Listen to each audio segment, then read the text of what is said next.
Hey everybody, welcome back here to the Cool Sports Network and Chase's Sports News. On the left side of your screen, I'm your host Chase Coburn. On the right side of our screen, representing Bills Mafia for our game of the week here in week 4, Jake Moser. Jake, how's it going? It's going great. I'm happy to be here. I'm so glad you are able to be here. Real quick, before we really preview this week's slate of games, as we always do here on Chase's Sports News, Cool Sports Network. However, all of you are watching or listening to this episode, break down exactly what you do with Lafayette College, your role there, your role in broadcasting.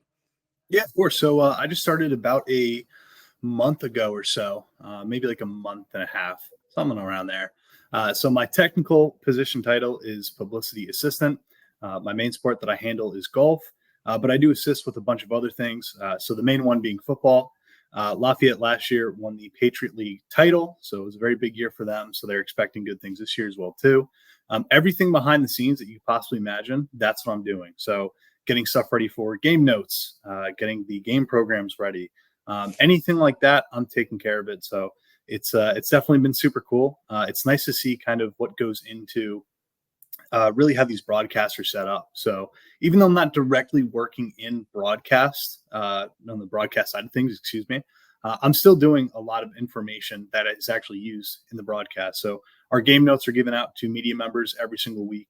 That's stuff that they'll be able to look at, just kind of have a quick reference as well too. So yeah, I mean, it's been a blast so far. I've definitely enjoyed it. And, it's a different side of sports that I never thought I'd really kind of get into, but it's been great. That's amazing. We're so glad you do have that role, and you'll continue to do great things there. How I know you, though, is I don't know you as the broadcaster. I know you as the diehard Buffalo Bills fan, and obviously the game of the week this week, it's my Baltimore Ravens. You see it right here against your Buffalo Bills audience. We will break that down a lot towards the end of the episode, but let's just start by previewing all the games to start off. I think obviously the main one we'll start off with the New Orleans Saints are at home. And they're on the road taking on the Atlanta Falcons. Kind of an interesting year. Both teams were kind of in the running for the division. Both teams have had their high moments and their low moments this season. What are you thinking for this matchup this week? This week, I'm going to have to go with the New Orleans Saints. I mean, I think when you look at it, I really kind of like their track record so far. I love what Clint Kubiak has been able to do for the offense. Certainly, Derek Carr is having a little bit of a career resurgence, which has been excellent to see. And truth be told, I'm just not sold on the Falcons just yet.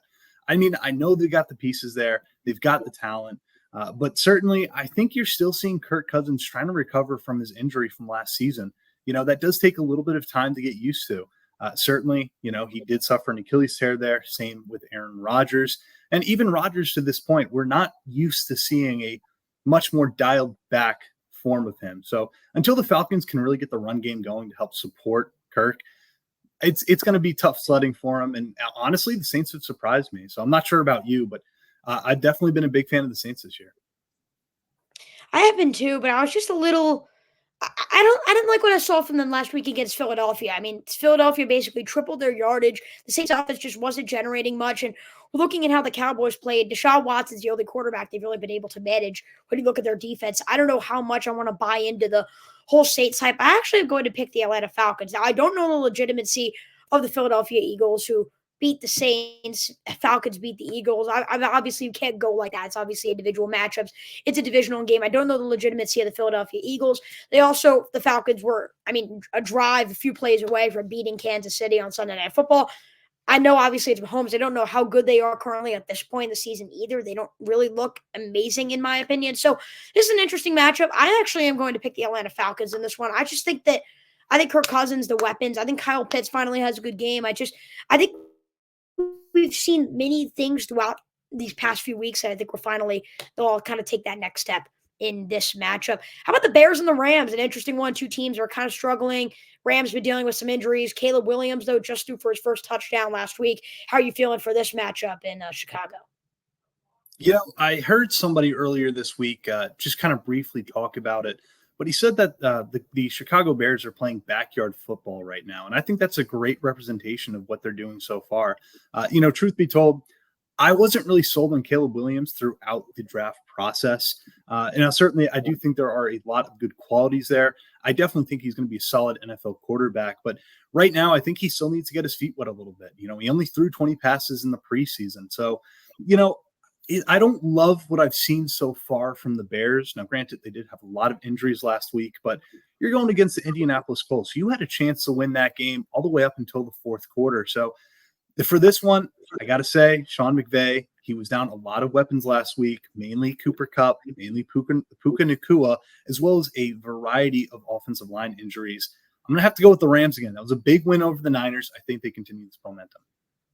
I got to agree with you. I think Sean McVay is one of those coaches. There are very few in the league. I think Mike Tomlin, John Harbaugh, Sean McVay, a lot of these coaches who have been in those seats for a while, guys who have been to the postseason, been to the Super Bowl, guys like that, they're very good at managing with the roster that they do have. And despite those injuries, we saw them beat a really good, or what was a really good San Francisco team last year, a team that made the Super Bowl and then the NFC Championship the year before. So Sean McVay does do a very good job with that. And I agree with you. I haven't liked exactly what I've seen from Caleb Williams up to this point. I still think the Bears have a few more things to work out. Their one win was against the Tennessee Titans. Obviously, that doesn't look incredible on their resume currently through 3 weeks. So you're right. I agree. I think I am going to go with the Los Angeles Rams. And if they could somehow make it through this stretch, without them being healthy and still find a way to be around that 500 range, this could be a team that can get hot, sneak into the playoffs. Obviously, it's looking ahead, but if they could somehow get out of this stretch, not losing too much ground without their top guys, that would be huge. How about a divisional matchup? The 3-0 Minnesota Vikings, cannot believe I'm saying that, head to Lambeau Field. The Packers 3-point favorites. Jordan Love questionable for the matchup. How do you think that really changes things? Who do you have between the Vikings and the Packers? Well, I mean, at this point, I think it does impact the game quite a lot. Now, don't get me wrong. I watched that Tennessee Titans game last week. And you know what? I was not mildly, but I was impressed with what I saw from the Packers offense, especially with Malik Willis, given he's still relatively new to the Matt LaFleur system there. And, I think when you kind of look at what they were doing, they really did rely on that ground game quite a lot. Now, certainly, nothing really tells me that the Vikings are going to be able to slow that down or stop that, but the Vikings are a hot team right now. I mean, everything about them is incredible. They're firing on all cylinders. And you know what? Sam Darnold has absolutely surprised me. It's really hard to pick against them right now, especially when you have I would say at this point, the best wide receiver in the NFL in Justin Jefferson. So I'm going to have to go Vikings. I think they get out a nice win there in Lambeau. Yeah, see, I'm actually going to go a different direction here. I think how Green Bay has played, I know the competition hasn't been incredible. You played the Colts, you played the Titans, but the way they play with Jordan Love, I think we're seeing what Malik Willis can do as a quarterback, not only as a scrambler, but as a thrower, his ability to control the game and really be that quarterback and be that leader on the football field. I think that's huge. And I think with Minnesota, don't get me wrong. I mean, Houston, I predicted to be the number 1 seed this year, and they just clearly beat them. Justin Jefferson's been incredible. Sam Darnold's been great, and we've seen the addition of Aaron Jones has helped them quite a bit. But you also look at Green Bay. The running game has helped. They're at home. It's a divisional matchup. Green Bay has had their history against Minnesota, and overall they have owned that, I believe. Obviously, it was back with Aaron Rodgers, but some of those divisional matchups are tough. I actually – love or not, I'm actually going to go with the Green Bay Packers. I think at home in a divisional matchup, I think that is very, very tough for the Vikings to deal with. So I actually am going to go with the Green Bay Packers. Go Pack Go to win this matchup. I'm going to make this pick, though. Indianapolis Colts at home. They face another team I think we're shocked to see 3-0. That's the Pittsburgh Steelers. Steelers are 1.5-point favorites on the road. Look, I really want to be a huge fan of Anthony Richardson, but when you throw 6 interceptions in 3 games, it's hard to sit there and say, all right, this guy's going to be good. We've seen the deep ball. We've seen the moments. He's too inconsistent. And as crazy as it is to say, I think the Steelers are going to start 4-0 because while they don't have a lot of those offensive playmakers, they don't need to do it. They don't need to have that. They can get to 20 points against a team like Indianapolis, and I think that's all they need. Their defense has been really elite. TJ Watt's been great again, and Justin Fields hasn't turned the football over. I mean, he's done a very, very good job at managing the Steelers' offense. So as crazy as it sounds, the Steelers I have 4-0. You know what? I do have to agree with you here. Now, certainly, same thing. I absolutely love Anthony Richardson. I think he's fantastic.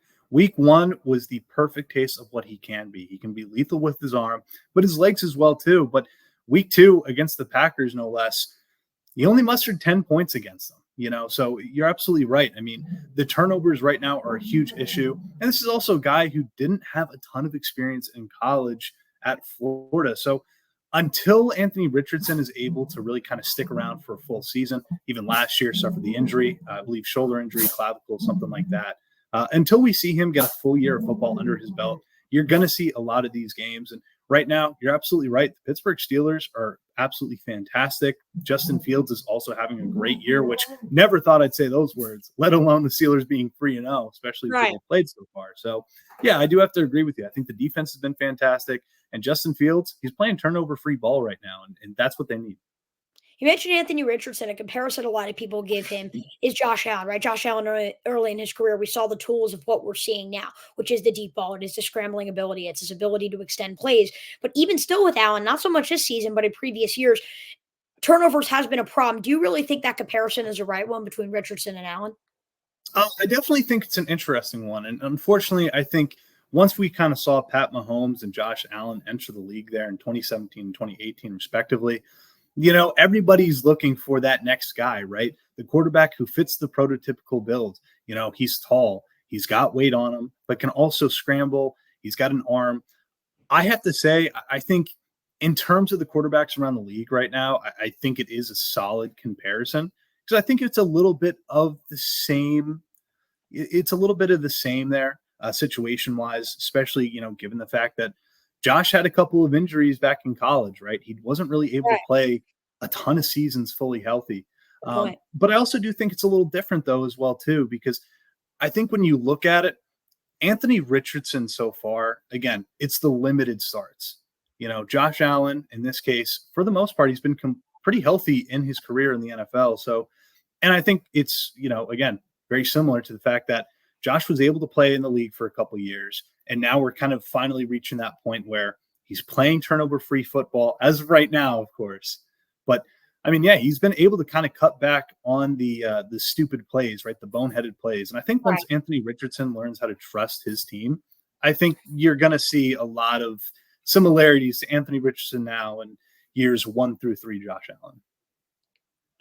How about your division rival, the New York Jets, facing the Denver Broncos? Saw a stat today. Aaron Rodgers, 45,000 career passing yards. Bo Nix, 600 career passing yards. The 1-2 Broncos head to MetLife Stadium against the 2-1 New York Jets. What are you thinking?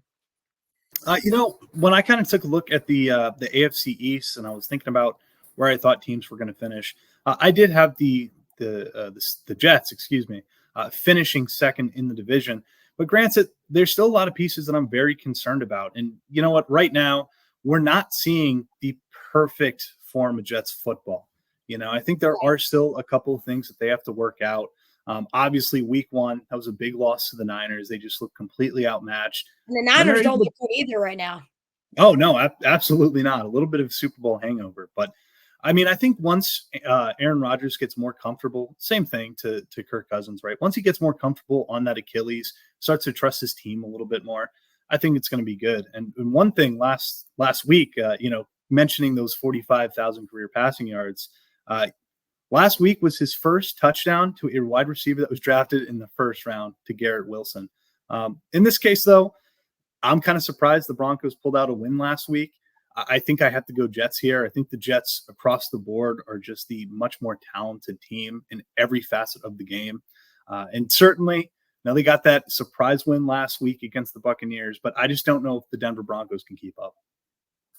Yeah, it's kind of how I'm feeling too. I think the Jets are a more well-coached team. And Sean Payton's not a terrible coach. We saw what he did last week against Denver, but I do think Robert Saleh just has a better control, especially with the players that he does have. Right, the Jets are just a more talented and consistent football team. What I'm watching out for though is Braylon Allen. Right, the entire offseason for the Jets. For the Jets fan base, Brees Hall, Brees Hall, Brees Hall. How about Braylon Allen? He's stepping in, getting those same touches, really acting like that power back, but also the elusive player that can get touchdowns in both the rushing and receiving game, kind of reminding people of Brees Hall in a way. Aaron Rodgers, though, has played outstanding football.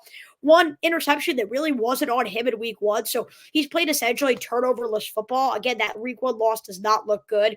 But especially with a few of the games they have coming up in the next few weeks against Buffalo, against Minnesota, I don't think the Jets could be looking ahead a little bit, but I definitely think they're going to want to secure a win while they can here against the Denver Broncos. Philadelphia, a 2-point favorite down in Florida against the Tampa Bay Buccaneers. Buccaneers kind of put in the contender tier after 2 weeks. And then we just mentioned it, the really disappointing loss to the Denver Broncos. Look, I'm going to pick Philadelphia in this matchup. Tampa Bay always does this. They have their hot stretches. They have their cold stretches. They'll probably finish with about that 9-win range, probably get into the postseason, and they'll see if they can make some noise. A rematch of last year's wild card round. the thing I'm just concerned about with Jalen Hurts right now is the turnovers. He cannot stop turning over the football. And it's kind of like what we thought with Josh Allen a few years ago. We need to see Jalen Hurts act more like Josh Allen, where, okay, if he's turning the football over, he has to make the same plays to offset that. Saquon Barkley in this offense has just been too good. I have to pick Philadelphia, but I think the turnover issue for Hurts definitely has to be fixed. No, Chase, I do want to ask too. I mean, Philadelphia is entering this matchup right now with a bunch of injuries. Not going to have A.J. Brown. At this point, doesn't look like they're going to have Devontae Smith or Lane Johnson either. I mean, are you concerned for this Philadelphia offense losing some of their, not only their leaders, but some of their main contributors? Definitely, and I saw Darius Slay was banged up. I don't know if he'll be playing in this matchup, but yeah, I'm kind of relying on Jalen Hurts in a sense going into this matchup on the road because I think if the Eagles, they need Jalen Hurts to step up and be that player and be that superstar.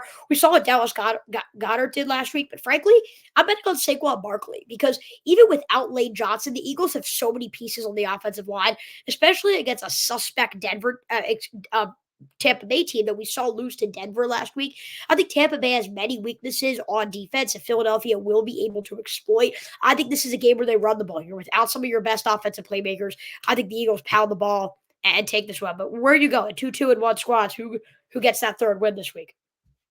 At this point, I have a little bit more confidence in the Buccaneers. I think it's clear that Jalen Hurts is still trying to adjust to a Kellen Moore offense. This is his third offensive coordinator in the last 3 years. And I know that does take a lot in a person to try and adjust to that. But certainly, I really like what the Buccaneers have right now. I like where they're at.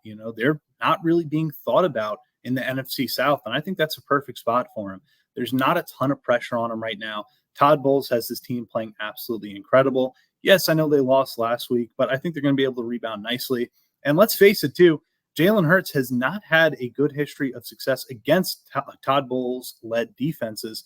Right. We saw last year what happened in the wild card. So at this point, just given the track record, given where both teams are right now, health-wise, I'm going to have to go the Buccaneers.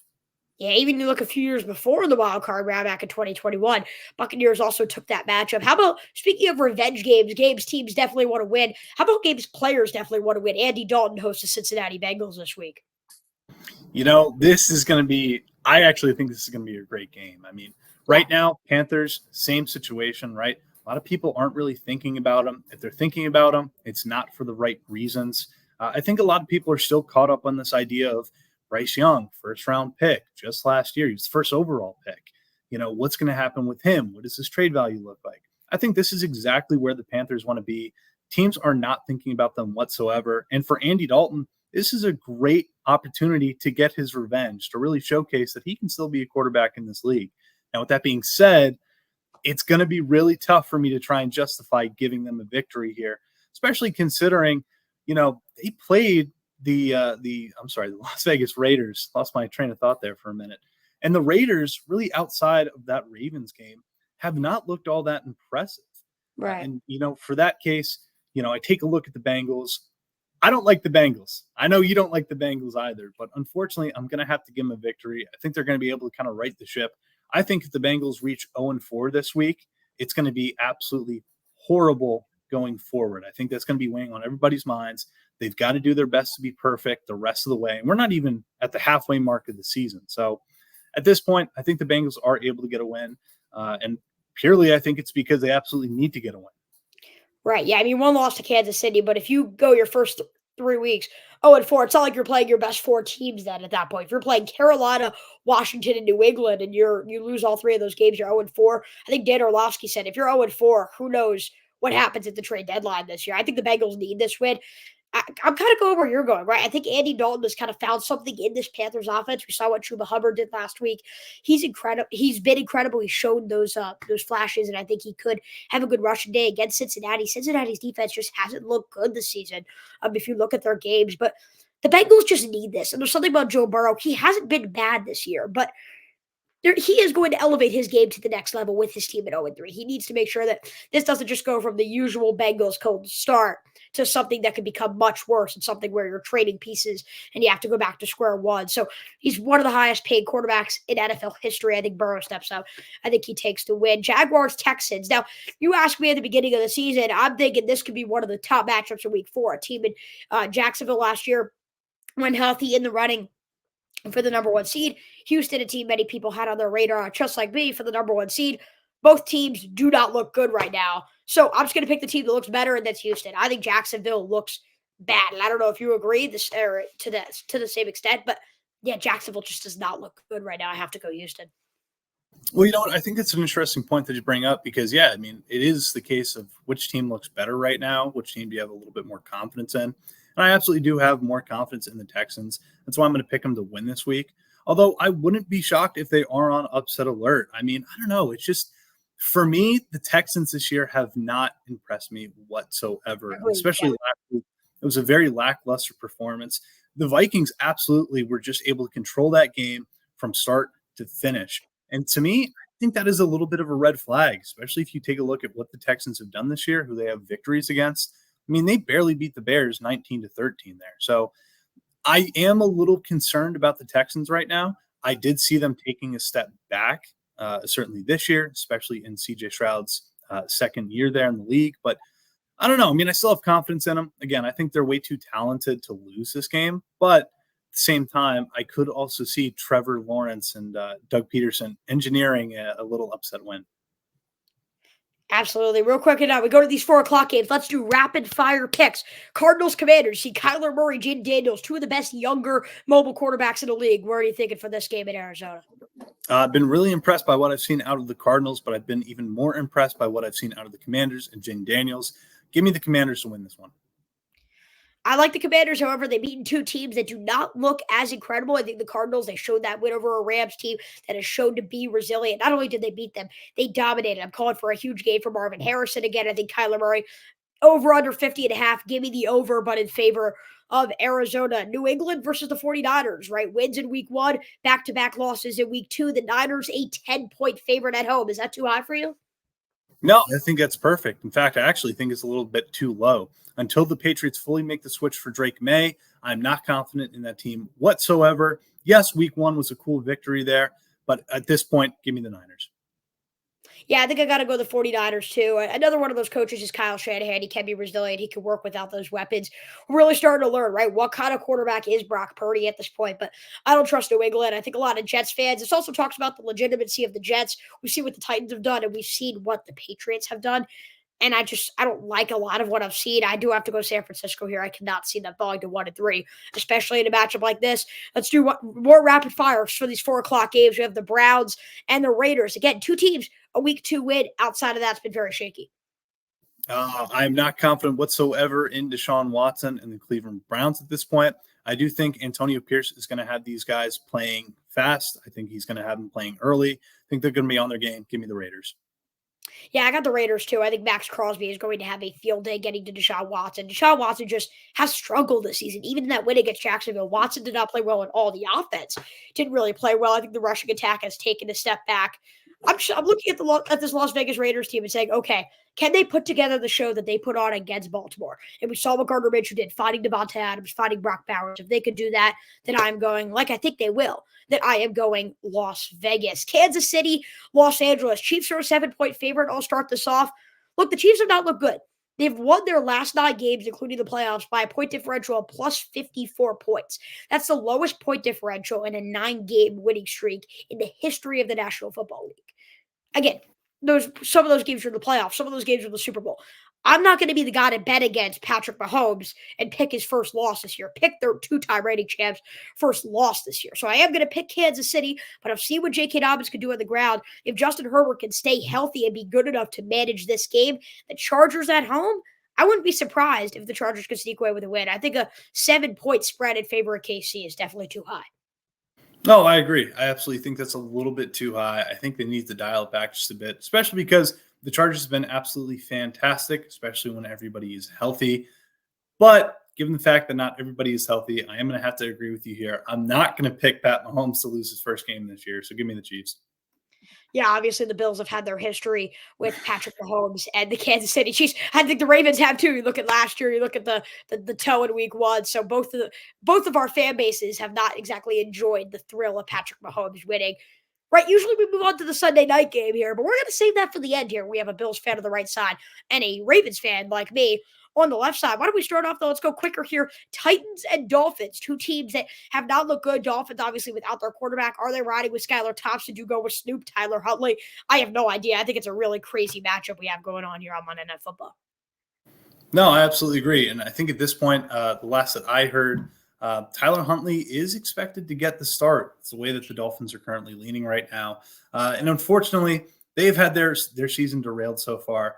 It's a little unfortunate, just given about the potential that this Dolphins team had. Everybody thought it'd be about the defense that we should be worried about. When really, right now, it's the offense. Offense has not been remotely close to as good as they were last year. No, absolutely. Even with Tua. I mean, this team at this point definitely regressed a little bit. And because of that, I'm going to take the Seahawks in an upset here. They're playing solid football, 3-0 defensively. I think they're fantastic. They're very sound. Of course, Mike McDonald, former Baltimore Ravens defensive Dolphins are coordinator. playing Tennessee. Oh, Dolphins are playing Tennessee. I'm sorry. I apologize. Got ahead of myself there. In this case, just the wins and the losses. It's 0-3 here, not 3-0. It's my bad. Well, moving on. I think when you look at Tennessee, I have been fairly impressed by them so far. Yes, they have suffered some losses, but really, week 1, they had a chance to win that game. Week 2, they were not out of it until the fourth quarter. There was still a chance for them to come back, engineer a couple drives, put some points on the board, and win. And you know what? I think what I've seen out of Will Levis so far, he's made improvements from week to week. Granted, he is still making a couple boneheaded plays. There have been some really stupid turnovers on his part, but I think at this point, looking at who they're playing, I may have to take the Titans in this one. Yeah, it's definitely a very interesting matchup. I've had my personal experience as a Ravens fan with Tyler Huntley at important moments, and I'm actually going with Tyler Huntley. I think his scrambling and his rushing ability may bring a different style of play that I don't think the Titans are preparing for. And I can't, another one, like Anthony Richardson, like Will Levis has shown potential, but with 5 interceptions, 3 games, he's also had the fumbles. I just cannot put my money on Will Levis right now. So I'm going to have to go with Miami. And then I also am going to pick Detroit at home over Seattle. Shout out to Mike McDonald and all the great things he's done in Seattle. As a former Ravens fan, I wish him the best of luck. But I don't think the Seattle team is great. I think they played very weak opponents. They played the Skylar Thompson Dolphins. They played the Patriots, who we're not high on. And then in week 1, they played the Denver Broncos. So all of these teams look like some of the worst teams in the league.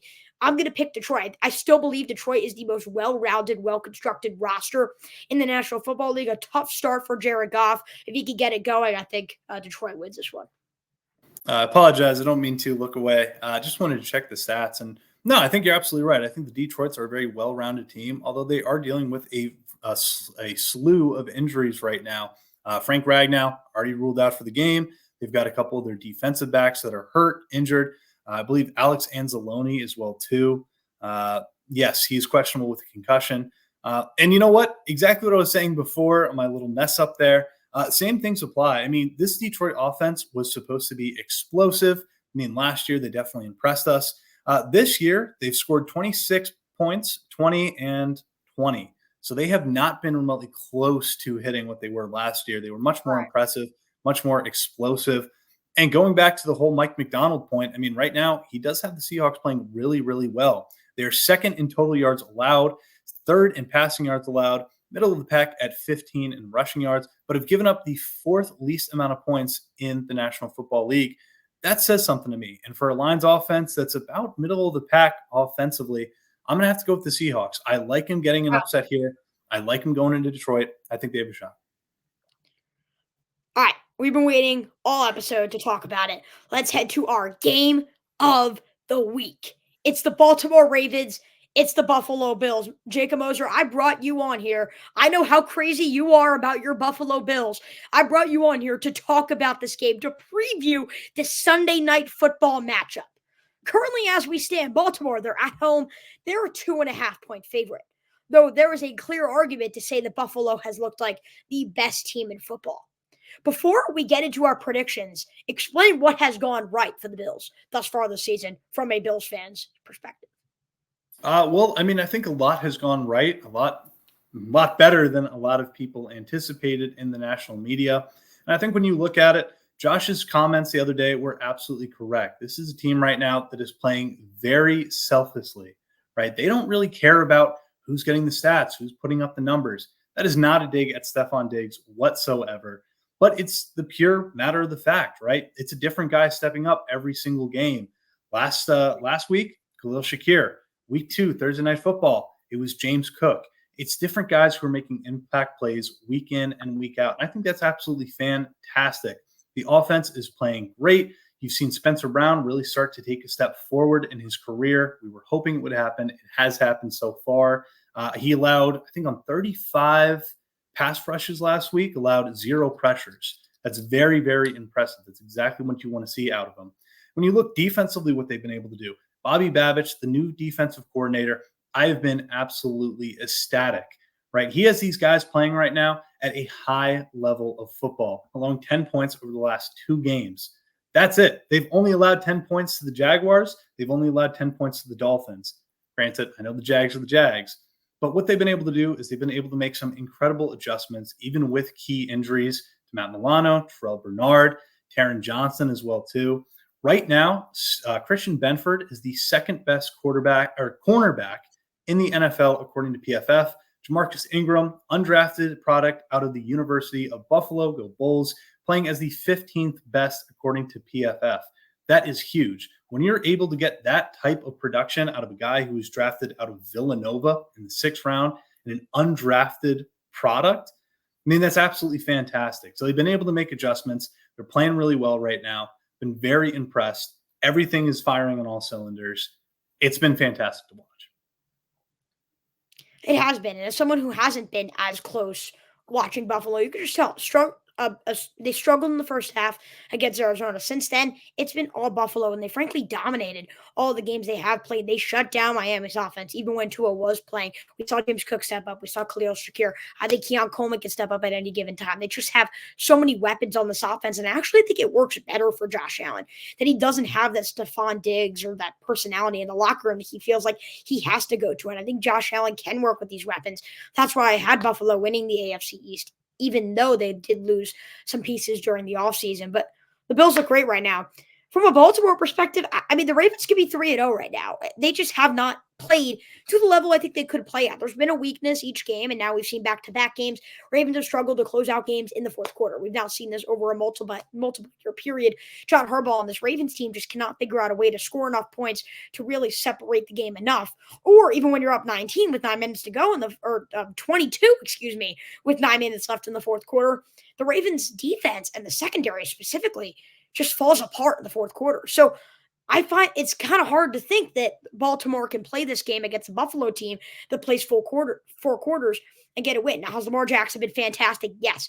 With Derrick Henry, the offensive line blocking, has he been outstandingly dominant? Yes, yes, and yes. He has been remarkable, and we've seen Baltimore. They can go to Flowers if they need to. They can go to Mark Andrews. They can go to Isaiah Likely. Heck, they could go to Rashad Bateman or Charlie Kohler at this point. So they have those playmakers.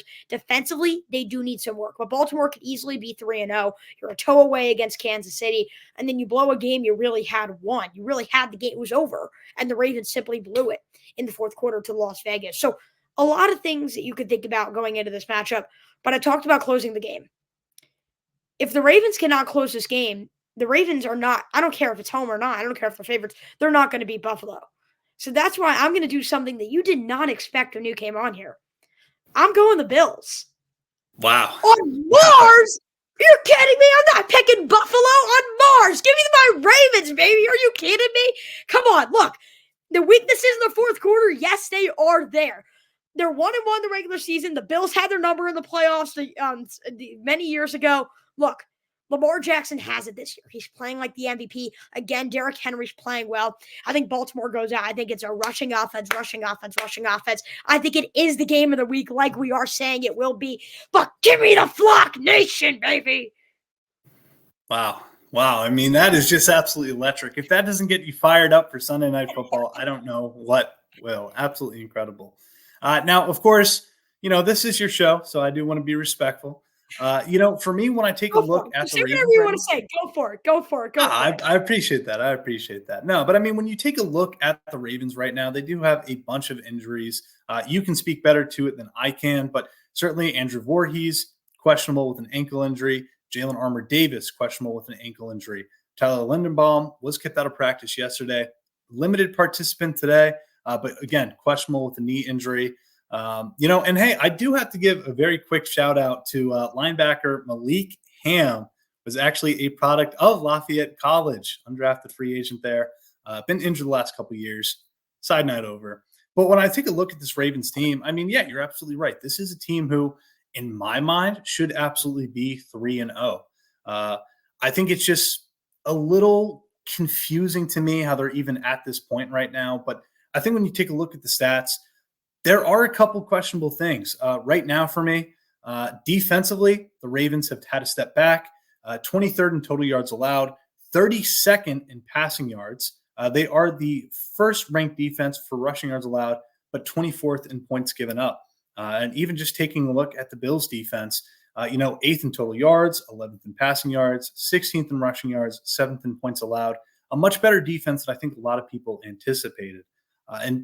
Taking a look at it, you're absolutely right. There is a lot to like with the Ravens right now, but you're correct. They have an inability to close out games. That has been a common theme over the last few years from John Harbaugh. So at this point, I'm going to have to go with the Bills.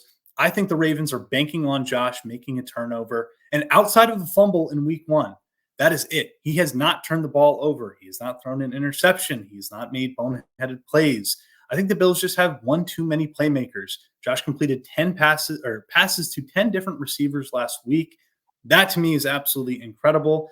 I love what Joe Brady's been able to do. There's a lot of motion. It can be very confusing at times. We saw that for the Jaguars last week.